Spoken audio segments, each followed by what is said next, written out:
இப்போ ஒரு ஜோசியர்கிட்ட நீங்க பாக்குறீங்க, ஒரு டிவில நான் பேசுறேன், இந்த ராசி நேர்களே இந்த நட்சத்திர நேர்களே பேசுறேன். ஒருவேளை என்ன ஜாதகம் பார்க்க வர்றாரு நேரடியா, நான் என்ன சொல்லுவேன், எதை வச்சு படம் சொல்லுவேன்? அப்ப நான் அந்த இடத்துல நான் நட்சத்திர படம் சொல்றது இல்லையா?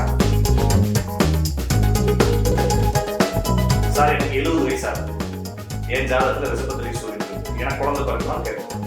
அவங்களுடைய குடும்பத்துல யாராச்சும் நபர்கள்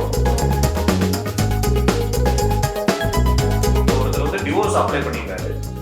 ஆனா அந்த பெண்ணுக்கு வந்து டிவோர்ஸ் பிடிக்கல, நான் சேர்ந்து வரேன்னு சொல்றாங்க. அவங்க பிடிச்சாலும் பிடிக்காதுன்னு இந்த வீடியோ போட்டு இந்த ஒரு 2-3 மாசம் பாருங்க.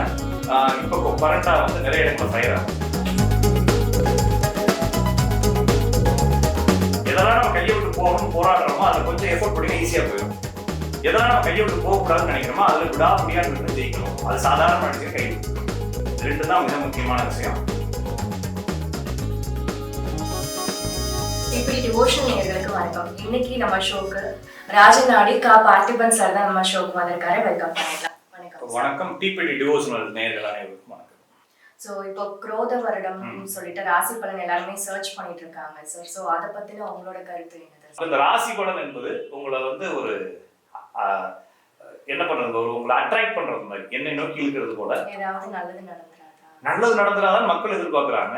இப்ப நான் ஜோசிக்காரா என்ன நினைக்கிறேன்னா, அப்படி நினைக்கிறவங்க எல்லாம் பேசி கவர் பண்ணி என் பக்கம் இருக்குது. ஓகேங்களா?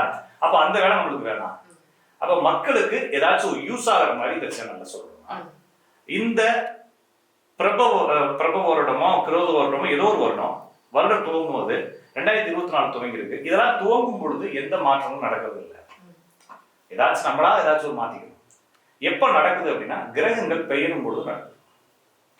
இந்த ஆண்டுல எத்தனை கிரகங்கள் பெயருது, எப்படி அந்த ஆண்டு படம் ஜோசிகாரங்க சொல்றாங்க அப்படின்னா, இந்த ஆண்டு எந்தெந்த கிரகங்கள் பயிற்சி அடைகிறது, அந்த கிரக பயிற்சிகள் இந்த ஆண்டு யார் யாருக்கு என்னத்தை தரப்போகுது, அந்த அடிப்படையில இந்த ஆண்டு வந்து நெல் விளையும், கோதுமை விளையும், தீப்பிடிக்கும்.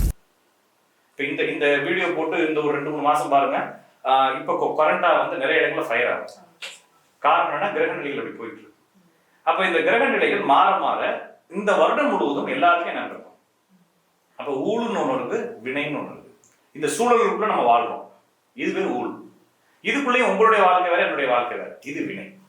அப்ப இது ரெண்டும் காமனா டிராவல் ஆகிட்டே வரும். இதை பேஸ் பண்ணி இந்த கிரகங்களுக்கு போகும் பொழுது இந்த உலகத்துல என்ன நடக்கும், அதை ஊழ் கண்டுபிடிக்கிறது. இந்த கிரகங்கள் ஒரு மனிதனுக்கு என்ன செய்யும், அது வந்து வினை.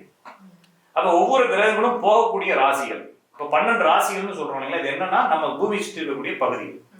அப்ப 12 ராசிகள்ல ஒரு மனிதன் பிறக்கும் பொழுது கிரகங்கள் அமர்றது இல்லைங்களா, இதுதான் அவனுடைய விதி. இந்த விதிகள் எப்படி நடக்குது, இவனுக்கு அடுத்தடுத்த வாழ்க்கை எப்படி நடக்குதுன்னு சொல்றதுக்கு 2 டைப் ஆஃப் வே வந்து ஜோசிகாரங்க பயன்படுத்துறாங்க. ஒண்ணு வந்து தசா புத்திகளை சொல்றது.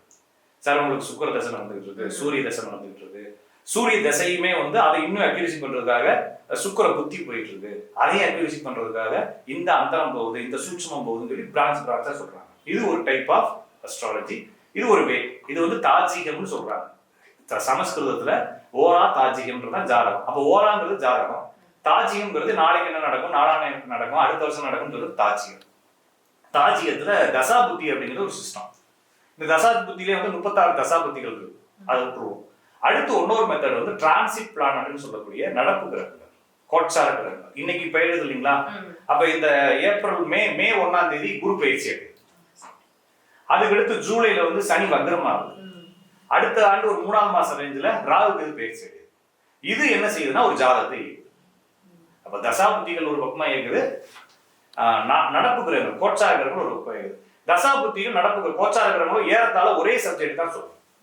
இப்ப எனக்கு வந்து 2025ல ஒரு 3ஆம் மாசத்துல இது நடக்க போகுதுன்னா தசாபுத்திலையும் அதே தான் சொல்லும், நடப்பு கோச்சார கிரகங்களும் அதே தான் சொல்லும். அப்ப தசாபுத்திகள் அப்படிங்கிறதும் நடப்பு கிரகங்கள் கோச்சார கிரகங்கள் எங்க பொருத்தணும் அப்படின்னா, எனக்கு துலா ராசி சுவாதி நட்சத்திரம் அப்படின்னு பொறுத்துறது நம்மளை ஏமாத்திக்கணும். எங்க பொறுத்தோம்னா உங்க ஜாதகம் இருக்கு இல்லையா, இப்ப ஜாதகம் இருக்குன்னா அந்த ஜாதகத்துல எல்லா கிரகமும் இருக்கு. இப்போ உங்களுக்கு ஒரு வாட்ச் கொடுக்குறேன், கிஃப்ட் கொடுக்குறேன், அந்த வாட்ச்ல நொடிமுள்ளு மட்டும் இருக்கு, மணிமுள்ளு இல்லை, நிமிட முள்ளு இல்லை. என்ன டைம் சொல்ல முடியுமா அவனால? அப்ப இப்படி ஒரு மனிதனுடைய ஜாதகத்துல வெறும் சந்திரன் நிற்கக்கூடிய ராசியை மட்டும் எடுத்து ஒருத்தனுக்கு பலன் சொல்ல முடியும்? அவர் மீதி கிரகங்கள் வேணும். குரு வேணும், சூரியன் வேணும், செவ்வாய் வேணும், புதன் வேணும். எல்லா கிரகங்களும் எப்படி இருக்கிறது ஜாதகத்துல, அதுதான் அவருடைய விதி. அப்ப அந்த விதியை இன்னைக்கு நடக்கக்கூடிய கிரக பயிற்சியில் என்ன செய்ய போகுது அப்படிங்கிறதா லாஜிக். இப்போ ஒரு ஜோசியர்கிட்ட நீங்க பாக்குறீங்க, ஒரு டிவியில நான் பேசுறேன், இந்த ராசி நேர்களை, இந்த நட்சத்திர நேர்களை பேசுறேன். ஒருவேளை என்ன ஜாதகர் பார்க்க வர்றாரு நேரடியா, நான் என்ன சொல்லுவேன், எதை வச்சு பலன் சொல்லுவேன்? அவங்களோட ஜாதகம். அப்ப நான் அந்த இடத்துல நான் நட்சத்திர பலன் சொல்றது இல்லை இல்லையா? ஏன் சொல்றது இல்ல? அது பொது பலன் ஆயிடும். ஓகேங்களா? அப்ப இது என்னன்னா அட்டென்ஷன் சீக்கிங்காக, மக்களை கவர்ந்துருக்கிறதுக்காக சொல்றதே தவிர ஒரிஜினலா பலன் சொல்லணும்னா அவங்க ஜாதகம் எப்படி இருக்குன்றத பார்க்கணும். அதுக்கு என்ன சார் நீங்க இப்ப டிவில எப்படி சார் நீங்க ஒரு ஜாதகமா பார்த்து பலன் சொல்லுங்க, நான் ஒரு லாஜிக் சொல்றேன். இப்ப எல்லாருமே நேயர்கள் அவங்களுடைய ஜாதகத்தை எடுத்து வச்சுக்கலாம். இப்ப குரு அப்படிங்கிற கிரகம் மேச ராசில இருந்து ரிஷப ராசி போகுது. நீங்க கூகுள்ல சர்ச் பண்ணுங்க ராசிகளின் பெயர்கள் அப்படின்னு சர்ச் பண்ணிட்டு அதுக்கு இமேஜ் எடுத்தீங்கன்னா ஒவ்வொரு கட்டத்துக்கும் என்னென்ன பேருன்றது தெரிஞ்சிடும். அப்ப எது மேசராசி எது ரிஷப ராசின்னு தெரிஞ்சிடும். அப்ப 12 ராசிகள் எதுன்றது தெரிஞ்சு ஒரு பேப்பர் எழுதி வச்சுக்கிட்டு உங்க ஜாதகத்தை எடுத்து வச்சுக்கிட்டு எந்தெந்த ராசிகள்ல என்னென்ன பிளானட் இருக்குன்றத மனசுக்குள்ளேயே பேப்பர்ல எழுதி. இப்ப இந்த குரு எங்க போக போகுதுன்னா ரிஷபத்துல மேசத்துல இருந்து ரிஷபத்துக்கு போகுது. சரிங்களா? அப்ப ரிஷப ராசி அடுத்து கன்னி ராசி, ரிஷபத்துல இருந்து 5வது ராசி கன்னி ராசி, 7வது ராசி விருச்சிக ராசி, ரிஷபத்துல இருந்து 9வது ராசி மகர ராசி. அப்ப நான் சொன்னது ரிஷபம், கன்னி, விருச்சகம், மகரம், இந்த 4 கட்டங்கள்ல உங்க ஜாதகத்துல எந்த கிரகம் இருக்குன்னு பாருங்க. சரிங்களா? நான் சொல்றது புரிஞ்சுக்கீங்களா? அவங்களுக்கு புரிஞ்சிருப்பாங்க. அப்ப இந்த 4 கட்டங்கள்ல ஏதாவது ஒரு கிரகம் இருக்கான்னு பாருங்க. அதுக்கு அடுத்து 3வது ராசியான இந்த பக்கம் 3 இந்த பக்கம் 3ன்றப்ப மீனம் மற்றும் கடகம். அப்ப நான் திருப்பியும் சொல்றேன், ரிஷபம், கடகம், கன்னி, விருச்சகம் மற்றும் மகரம், அதுக்கப்புறமா மீனம். இந்த 6 ராசிகள்ல உங்க ஜாதகத்தை எடுத்து வச்சுக்கோங்க. இந்த 6 ராசிகள்ல ஏதாச்சும் பிளானட் இருக்கான்னு பார்த்துட்டு அப்படி இருந்துச்சுன்னா அதை மட்டும் மனசுக்குள்ள வச்சுக்கோங்க. இப்ப குரு என்ன ஆயிருக்குன்னா ரிஷபத்துக்கு போயிருக்கு. அந்த போன குரு என்ன செஞ்சிருக்குன்னா ரிஷப ராசி என்ற பகுதியை தூண்டுகிறது, இக்னைட் பண்ணுது. இது ஒரு ஆளு அந்த இடத்துக்கு போயிருக்காரு. அவருடைய கெப்பாசிட்டி என்ன அப்படின்னா அந்த ராசியிலிருந்து 1, 5, 7, 9, 3, 11ஆம் ராசிகளை இயக்க முடியும் அவரால். அப்ப குருவால யாரை இயக்க முடியும்னா இந்த ராசிகள்ல உங்க ஜாதகத்துல ஏதாச்சும் கிரகம் தான் இயக்கும். என் ஜாதகத்துல ஒரு கிரகம் தான் இயக்கும். இன்னொருத்தர் ஜாதகம் அந்த ராசியில கிரகமே இல்லாட்டா அந்த குரு அங்க எதுவுமே செய்யாத அவருக்கு. அப்ப என்னுடைய ராசியில இல்லைன்னா உங்களுடைய ஜாதகத்துல உங்க குடும்பத்துல கூடிய ஜாதகத்துல இந்த 6 கட்டங்கள்ல என்ன கிரகம் இருக்குன்றத நோட் பண்ணிட்டீங்களா? அடுத்து இந்த கட்டங்கள்ல சூரியன் இருந்தால், நான் சொன்ன அந்த 6 ராசிகள்ல சூரியன் இருந்தால் இப்ப என்ன நடக்குதுன்னா கோச்சார குரு ரிஷபத்துக்கு வந்திருக்கு இல்லைங்களா? கோச்சார ராகுவும் கேதுவும் மீனத்திலையும் கன்னிலையும் ஏற்கனவே இருக்கு. அப்ப குரு என்ற கிரகம் இந்த ஆண்டு எல்லாருக்குமே ஒரு விஷயத்தை கொடுத்தாலும் அதை தடுக்கிறதுக்கு ஏற்கனவே கேதுவங்க ரெடியா இருக்கு. அப்ப இந்த வருஷம் எல்லாருமே டிவில எல்லாம் போட்டு ஆகா ஓகுன்னு சொன்னதெல்லாம் பொய். ஏன்னா இந்த குரு கொடுக்கறத அப்படியே தடுக்கிறதுக்கு கேது அதுக்கு திரிகோணத்துல இருக்கு. அப்ப இந்த குரு என்ன கொடுத்தாலும் கேது டேமேஜ் பண்ணும். அப்ப இந்த ஜோசிகாரங்க அந்த ராசி இப்படி ஆயிரும் இந்த ராசி இப்படி ஆயிரும் சொன்னாலும் கூட அது உங்களை ஒரு ஆர்வத்தை ஏற்படுத்துறதா சொல்லிக்கலாமே தவிர கண்டிப்பா அது நல்லது நடந்தாலும் அது ஒரு சின்ன தீமையும் இருக்கும். அந்த ஜாதகத்தை இருக்கிறீங்க அந்த 6 ராசிகள்ல ஏதோ ஒரு ராசியில சூரியன் இருக்கு அப்படின்னா உங்க குடும்பத்துல அல்லது நீங்க ஏதோ ரொம்ப நாள வேலை தேடிக்கிட்டு இருப்பீங்க இல்லைங்களா? அந்த வேலை கிடைக்க போகுது. ரொம்ப வருஷமா நான் சொல்றது போன மாசம் இந்த ரொம்ப வருஷமா வேலைக்காக வளர்த்துக்கிட்டு இருந்திருக்கீங்க. கவர்மெண்ட் ஜாபுக்கு ஜாதகத்துல வேற அமைப்பு இருக்கும். நான் சொல்றது ஏதோ ஒரு ஜாப் கிடைக்கும். அப்ப அந்த ஜாப் கிடைக்கும் போது கோச்சாரம் சொல்லுது. அதை நீங்க சொல்றது கவர்மெண்ட் ஜாப் எப்படி கிடைக்கும், யாருக்கு கிடைக்கும் இன்னொரு கொஸ்டின் போகணும். அதுக்கு ஜாதகத்துல இந்த கிரகங்கள் இங்க இருந்தா தான் கவர்மெண்ட் ஜாபுக்கு போவாங்க. அப்படி நபர்களுக்கும் இப்ப கவர்மெண்ட் ஜாப் கிடைக்கும். வேற நபர்களுக்கு எப்படின்னா வேலை கிடைக்கும். இப்ப வேலை கிடைக்கும். ரொம்ப நாள் குழந்தைக்காக போராடிட்டு இருப்பாங்க இல்லைங்களா? ரொம்ப நாள் ட்ரீட்மெண்ட் எடுத்துக்கிட்டு இருப்பாங்க. அவங்களுக்கு தான் இப்ப குழந்தை தரும். நான் சொல்ற 6 ராசிகள்ல சூரியன் தான். புதுசா தொழில் ஆரம்பிக்கிறதுக்கு ரொம்ப போராடி பக்கத்துல போய் தோத்து வந்திருப்பாங்க. அவங்களாம் இப்ப ஆரம்பிச்சுடுவாங்க. சரிங்களா? வெளியூர் போறது, வேலை கிடைக்கிறது, தொழில் ஆரம்பிக்கிறது, குழந்தை பிறகுது. சார் எனக்கு 70 வயசு ஆகுது, என் ஜாதகத்துல ரிஷபத்திலேயே சூரியன் இருக்கு, எனக்கு குழந்தை பிறகுமான்னு கேட்கக்கூடாது. அவங்களுடைய குடும்பத்துல யாராச்சும் நபர்களுக்கு குழந்தை. அப்ப குடும்பத்தில் ஏதோ ஒரு குழந்தை பிறப்பு சம்பந்தமான விஷயம் நடக்க போகுது. இப்ப இந்த குரு கொடுத்தாலும் இந்த கேது என்ன செய்யுங்க, தடை செய்யும். அப்ப இவருக்கு புதுசா வேலை ஆரம்பிப்பார் இல்லைங்களா? அங்க ஒரு பிரச்சனை வந்து நிற்கும். அப்ப இந்த ஒரு 6-7 மாசத்துக்கு எந்த ஒரு புது நிகழ்வுகள் நடந்தாலும் அதுல தடை இருக்குது. அதனால கொஞ்சம் கவனமா கையாளணும். அப்ப இந்த 2024 முழுவதும் 25 3வது 4வது மாசம் வரைக்கும் இந்த உலகத்துல எது நடந்தாலும் கவனமா தான் செஞ்சாங்க. நம்ம கொஞ்சம் சாதாரண ஸ்டெப் எடுத்து வச்சோம்னா வலிக்கி விட்டுருவோம். அதனால கொஞ்சம் கவனமா இருக்கணும் எல்லாரும். அப்ப இந்த சூரியன் இங்க இருந்தா இந்த மாதிரி வேலை, தொழில், குழந்தை பிறப்பு, புதிய மாற்றங்கள்லாம் நடக்கும். அந்த ராசிகள்ல சந்திரன் இருந்தால், நான் சொல்லக்கூடிய ராசிகள்ல நம்ம பார்க்கக்கூடிய நேர்களுடைய ஜாதகத்துல சந்திரன் இருந்தா ஏதோ ஒரு புதுசா வீடு கட்ட போறாங்க, ரொம்ப நாளா விசாக்கு வெயிட் பண்ணிட்டு இருப்பாங்க, விசா கிடைக்கும். ஃபாரின் பையனை படிக்க வைக்கலாம்னு நினைச்சிட்டு இருப்பாங்க, கிடைக்காம கிடைச்சிடும். அதே மாதிரி பெர்மனன்ட் ரெசிடென்ட்ஸ் சொல்லுவாங்க, வெளிநாடுகளே வாழ்றதுக்கான யோகங்கள். அந்த மாதிரி விஷயங்கள்லாம் இப்ப நிறைய பேர் போராடிட்டு இருப்பாங்க. 7 வருஷமா போராடலாம் சார், அவங்களுக்குலாம் கிடைச்சிடும். அவங்க அம்மாவுக்கு பிரச்சனை கொஞ்சம் இருக்கு, கர்ப்பப்பை சார்ந்த பிரச்சனைகள் பெண்கள் சந்திப்பாங்க. இல்லைன்னா கர்ப்பப்பை சார்ந்த ஆபரேஷன் வெயிட் பண்ணி தான் நடக்கும்.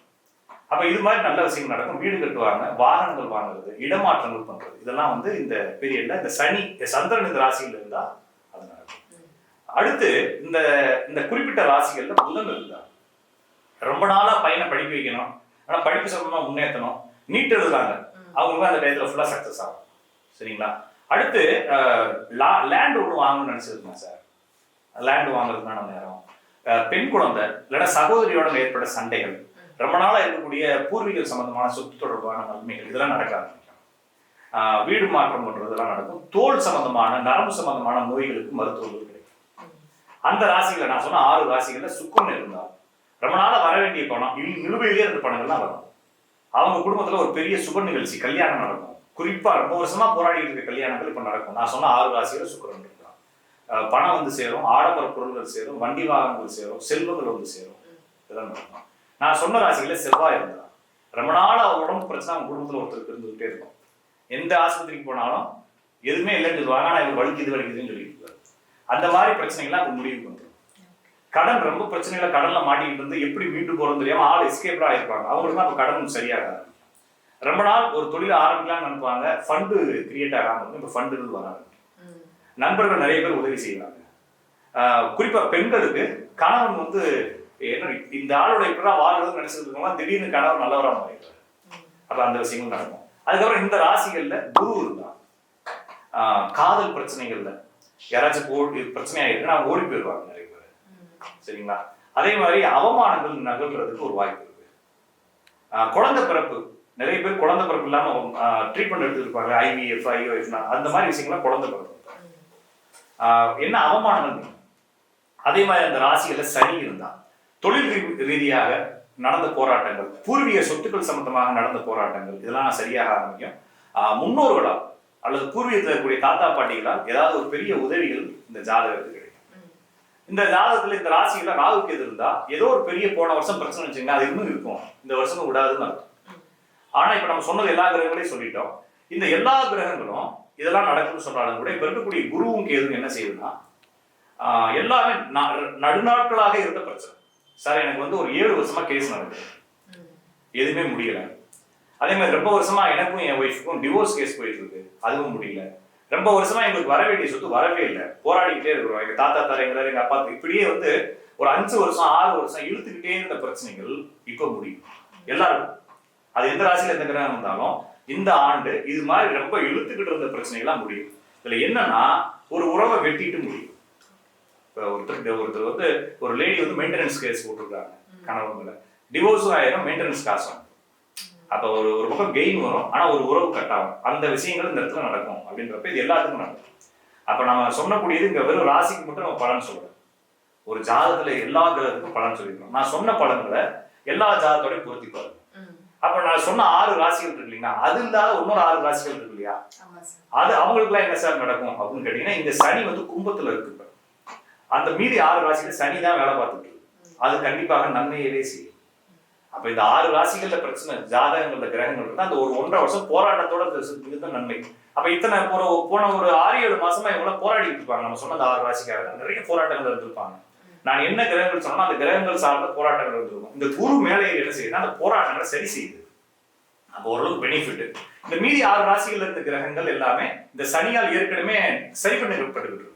அப்ப பொதுவா பாக்குறப்ப இந்த குரு பயிற்சி, ராகு பயிற்சி எல்லாம் சேர்ந்து சில குழப்பங்களை போன மாசம் அதுக்கு முன்னாடி மாசம் கொடுத்திருந்தாலும் இந்த குரு வந்து அந்த பிரச்சனைகளை சால்வ் பண்ணுது. சனி ஏற்கனவே மிகுந்த மீதி 6 ராசிகள் இருக்கக்கூடிய கிரகங்களை ஏற்கனவே அதை சரி பண்ணிக்கிட்டு இருக்கு. அப்ப பொதுவா எல்லாருக்கும் ஒரு நன்மை கிடைக்கும், எல்லாத்துக்கும் நன்மை கிடைக்கும். ஆனா இந்த குருவும் கேதுவும் சேர்ந்ததுனால அவமானங்கள் நிகழும் நிறைய பேர். நம்ம சொன்ன அந்த 6 ராசியில் எந்த கிரகம் இருந்தாலும் அந்த கிரகத்தின் சார்ந்து அவமானங்கள் இருந்தீங்களோ அதை மட்டும் கொஞ்சம் கவனமா இருக்கணும். நிறைய நாள் இழுத்துக்கிட்டு இருக்கக்கூடிய பிரச்சனைகள் முடியலாம். நான் சொன்னேன் இல்லைங்களா, ஒருத்தர் வந்து டிவோர்ஸ் அப்ளை பண்ணிக்கிறாரு. ஆனா அந்த பெண்ணுக்கு வந்து டிவோர்ஸ் பிடிக்கல, நான் சேர்ந்து வாழ்றேன்னு சொல்றாங்க. அவங்க பிடிச்சாலும் பிடிக்காதுன்னு அந்த இடத்த வெட்டி விட்டுரும். அதை கொஞ்சம் கவனமா கையாளணும். எதெல்லாம் நம்ம கையை விட்டு போகணும்னு போராடுறோமோ அதில் கொஞ்சம் எஃபோர்ட் போட்டீங்கன்னா ஈஸியா போயிடும். எதெல்லாம் நம்ம கையை விட்டு போகக்கூடாதுன்னு நினைக்கிறோமோ அதுல விடாப்படியா நின்று ஜெயிக்கணும். அது சாதாரண நினைச்சு கை விட்டு போயிடும். இது 2 தான் மிக முக்கியமான விஷயம்.